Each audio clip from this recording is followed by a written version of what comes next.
ఆంధ్రప్రదేశ్లో పొలిటికల్గా హాట్గా ఉండే సెగ్మెంట్ కాకినాడ సిటీ. ఇక్కడ రాజకీయం రూటే సెపరేటు. ఖండాంతరాలు దాటిన కాకినాడ కాజా ఇక్కడ ఫేమస్ స్వీట్. బ్రిటిషర్ల హయాంలో బంకింగ్హామ్ కెనాల్ కాకినాడ చెన్నై మధ్య ప్రధాన జలమార్గంగా ఉండేది. స్మార్ట్ సిటీ మిషన్లో భాగంగా ఏపీలోని 3 స్మార్ట్ సిటీల్లో కాకినాడ కూడా ఒకటి. మరి కాకినాడ అభివృద్ధి జరిగిందా? ఓటర్లు ఏమనుకుంటున్నారు? అక్కడి పరిస్థితులు ఎలా ఉన్నాయి? కాకినాడ నియోజకవర్గం జనం నాడి ఎలా ఉందో తెలుసుకునే ముందు 2019 అసెంబ్లీ ఫలితాలను ఒకసారి చూద్దాం. 2019 అసెంబ్లీ ఎన్నికల్లో కాకినాడ సిటీలో ఎన్నికలు ఆసక్తికరంగా సాగాయి. వైసీపీ నుంచి సీనియర్ లీడర్ ద్వారంపూడి చంద్రశేఖర్ రెడ్డి బరిలో దిగి 43% ఓట్లను సాధించి గెలుపొందారు. ఈ గెలుపులో ద్వారంపూడి సొంత ఇమేజ్తో పాటు వైసీపీకి 2019లో ఉండేటటువంటి సహజమైనటువంటి వేవ్ కూడా కలిసి వచ్చింది. అదే సమయంలో జనసేన కూడా గట్టి పోటీ ఇవ్వడంతో కాకినాడ సిటీ నియోజకవర్గంలో వైసీపీ, టీడీపీ, జనసేన మధ్య త్రిముఖ పోరుగా మారిపోయి వైసీపీ అభ్యర్థి ద్వారంపూడికి బెనిఫిట్ జరిగింది. టీడీపీ నుంచి పోటీ చేసిన మరో సీనియర్ లీడర్ వనమాడి వెంకటేశ్వరరావుకు 35% ఓట్లు, జనసేన నుంచి పోటీ చేసిన ముత్తా శశిధర్కు 18% ఓట్లు వచ్చాయి. కాకినాడలో కాపు కమ్యూనిటీ ఓట్లు 26% ఉన్నాయి. నిజానికి టీడీపీ, జనసేన కలిసి పోటీ చేసి ఉంటే పరిస్థితి మరోలా ఉండేది. మరి ఇప్పుడు మారిన సమీకరణాలు, కుదిరిన పొత్తుల నేపథ్యంలో ఈసారి ఎన్నికల్లో కాకినాడ సిటీ సెగ్మెంట్లో రాజకీయం ఎలా ఉండబోతోందో big TV exclusive detailed election సర్వేలో వెల్లడైనటువంటి అభిప్రాయాలను ఇప్పుడు పరిశీలిద్దాం. వైఎస్ఆర్ కాంగ్రెస్ పార్టీకి చెందినటువంటి నాయకుడు ద్వారంపూడి చంద్రశేఖర్ రెడ్డి. మరి చంద్రశేఖర్ రెడ్డికి రానున్న ఎన్నికల్లో అనుకూలంగా ఉండేటటువంటి అంశాలు ఏమిటి పరిశీలిస్తే, కాకినాడలో బలమైనటువంటి నేతగా ఇతనికైతే గుర్తింపు అయితే కనిపిస్తోంది. సహాయం కోరి ఎవరు వచ్చినా వారికి సొంత నిధులు కేటాయిస్తారు అనేటటువంటి అభిప్రాయం కూడా నియోజకవర్గంలో వినిపిస్తోంది. అన్ని సామాజిక వర్గాలను సమానంగా చూస్తారు అనేటటువంటి ఒక పాజిటివ్ ఫీడ్బ్యాక్ కూడా ఈయన పట్ల వినిపిస్తోంది. కాకినాడ అభివృద్ధిపై జనంలో సంతృప్తి కూడా కనిపిస్తోంది.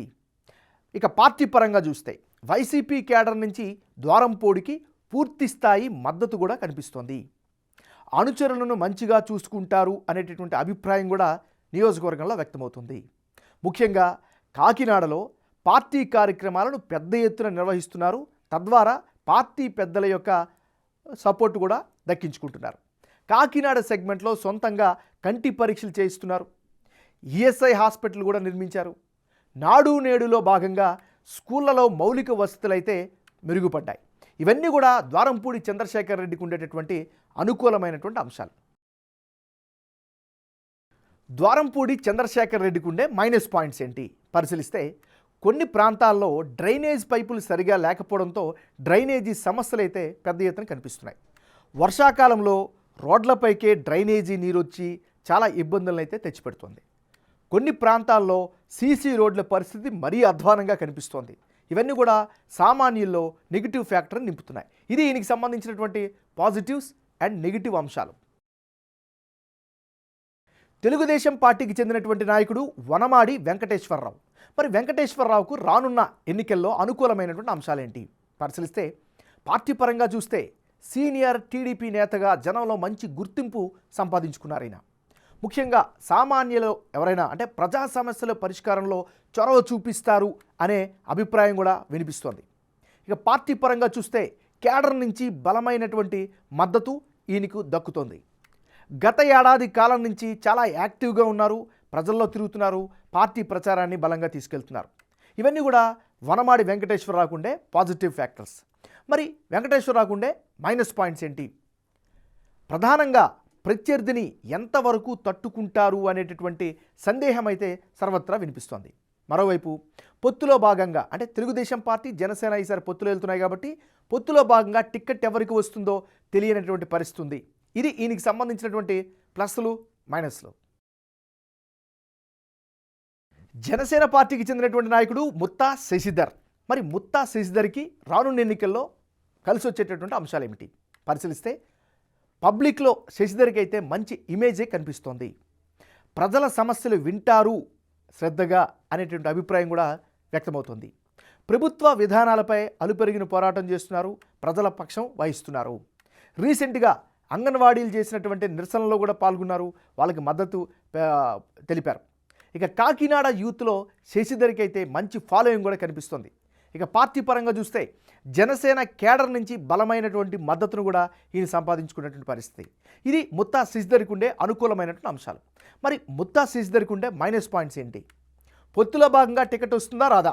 ఇదే ప్రధానమైనటువంటి అనుమానం కావచ్చు, సందేహం కావచ్చు, సర్వత్రా వినిపిస్తుంది. ఇది ఈయనకి సంబంధించినటువంటి ప్లస్లు మైనస్లు. రానున్న ఎన్నికల్లో కాకినాడ సిటీ నియోజకవర్గంలో ఎవరెవరు బరిలో ఉంటే ఫలితాలు ఏ విధంగా వచ్చే అవకాశం ఉందో పరిశీలిద్దాం. ముందుగా ఇప్పటికిప్పుడు ఎన్నికలు జరిగితే కాకినాడ సిటీ నియోజకవర్గంలో వైసీపీ నుంచి ద్వారంపూడి, టీడీపీ నుంచి వనమాడి వెంకటేశ్వరరావు గనక పోటీ చేస్తే టీడీపీ గెలిచేందుకే ఎక్కువ అవకాశాలు ఉన్నట్లు బిగ్ టీవీ సర్వేలో తెలుస్తోంది. వైసీపీ అభ్యర్థికి 44% ఓట్లు, టీడీపీ అభ్యర్థికి 49% ఓట్లు, ఇతరులకు 7% ఓట్లు వచ్చే ఛాన్సెస్ ఉన్నాయి. ఈ సినారియాలో టీడీపీకి ఎక్కువ ఓట్ షేర్ రావడానికి కారణం టీడీపీ జనసేన పొత్తులే. కాకినాడలో కాపు కమ్యూనిటీ జనాభా 26%గా ఉంది. పైగా ఇక్కడ వైసీపీ అభ్యర్థిని ఓడించేందుకు చంద్రబాబు, పవన్ కళ్యాణ్ పట్టుదలగా కనిపిస్తున్నారు. దీంతో టీడీపీ జనసేన మధ్య ఓట్ల బదిలీ పకడ్బందీగా జరిపించేలా జాగ్రత్త పడుతున్నారు. అలాగే మత్స్యకార, కాపు, వైశ్య కమ్యూనిటీ ఓట్లు తమ వైపు ఉండేలా ఆకర్షించే ప్రయత్నాల్లో ఉన్నారు. అలాగే ప్రభుత్వ పథకాల లబ్ధిదారుల ఓట్లపై వైసీపీ నమ్మకంతో కనిపిస్తోంది. Sitting MLA Dwarampudi positive image కొంతవరకు కలిసి వస్తోంది. ఇప్పటికిప్పుడు ఎన్నికలు జరిగితే కాకినాడలో వైసీపీ నుంచి ద్వారంపూడి, జనసేన పార్టీ నుంచి ముత్తా శశిధర్ గనక బరిలోకి దిగితే వైసీపీ గెలిచేందుకు ఛాన్సెస్ ఎక్కువగా ఉన్నట్లు బిగ్ టీవీ సర్వేలో తేలింది. అంటే ఈ లెక్కన వైసీపీ అభ్యర్థికి 45% ఓట్లు, జనసేన అభ్యర్థికి 41% ఓట్లు, ఇతరులకు 14% ఓట్లు వచ్చే ఛాన్సెస్ ఉన్నాయి. వైసీపీ ఓట్ షేర్కు కారణం సిట్టింగ్ ఎమ్మెల్యే ద్వారంపూడి చంద్రశేఖర్ రెడ్డికి ఉన్న పాజిటివ్ ఇమేజ్. అలాగే అభివృద్ధి పనులు చేపట్టడం, ప్రభుత్వ పథకాలు కలిసి వచ్చే అంశంగా కనిపిస్తున్నాయి. ఇక జనసేనకు కలిసి వచ్చే పాయింట్స్లో టీడీపీ జనసేన పొత్తు ఒకటైతే కాపు సహా ఇతర సామాజిక వర్గాల మద్దతు ఉండడం కలిసి వచ్చేలా కనిపిస్తోంది. పవన్ కళ్యాణ్ ఇమేజ్తో యూత్ ఓట్లు వచ్చేందుకు ఆస్కారం కనిపిస్తోంది.